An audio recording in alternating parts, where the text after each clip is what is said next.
Coach joins us here, and he'll plop on that headset as well. Again, his comments brought to you by Sam C. Mitchell and Associates.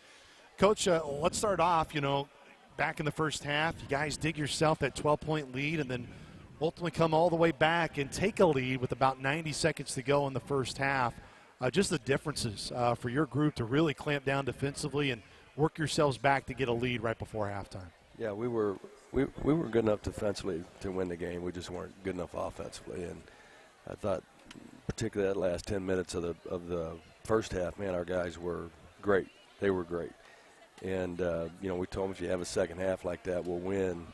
You just gotta count on being better offensively than we were. You go the entire game and don't make a three. It just makes it hard. It just does. And we've had games like that. There's 2 games now we play with Bradley that we've had like that.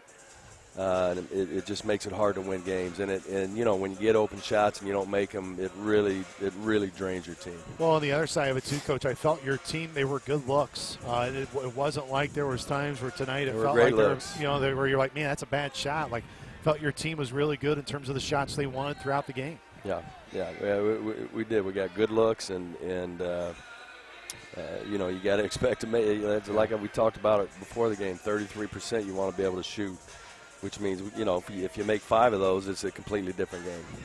Coach Shaheem Weber just keeps getting better and better as we go right in front of our eyes. You called on him for 14 and a half minutes. What's he mean to you and your team? Well, he's great defensively. He really protects the rim.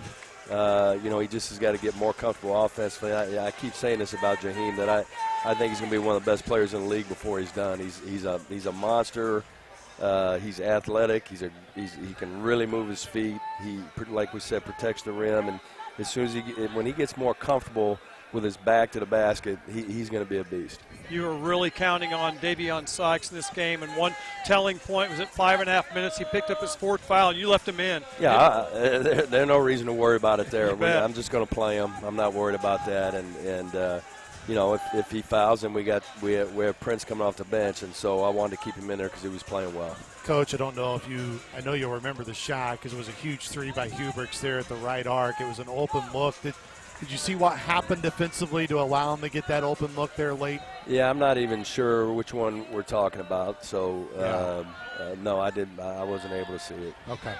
Well, obviously Alex has a tremendous game, but can you describe just the challenge that Jaquan Johnson is the guard? I mean, just a phenomenal game today for Bradley. Yeah, and we talked about coming in the game. We wanted their post to beat us. I really thought they beat us up inside. I thought they were more physical than us. They pushed us around. They didn't let us take handoffs on offense. And they just threw the ball in a lot more than they normally do because they probably didn't feel like we could guard in the post, and we didn't guard very good down there. We let them catch the ball way too deep, and then that's how Rollins got in foul trouble in the first half. Yeah, I mean, as you said, I know it was a really rough night for Rollins. What really is the biggest thing that he can take away from tonight? Like most of our guys, when you're playing well, and I tell them all, like you either humble yourself or you're going to get humbled. And it's going to happen. It's going to happen. So you either do it yourself or it's going to happen to you. But one way or another, it's going to happen, and it's much better. It's a much better lesson when you can humble yourself. Like today, he got humbled a little bit, and so it'll be a good wake-up call for him. I know he'll respond. Coach, appreciate the time. Thank you.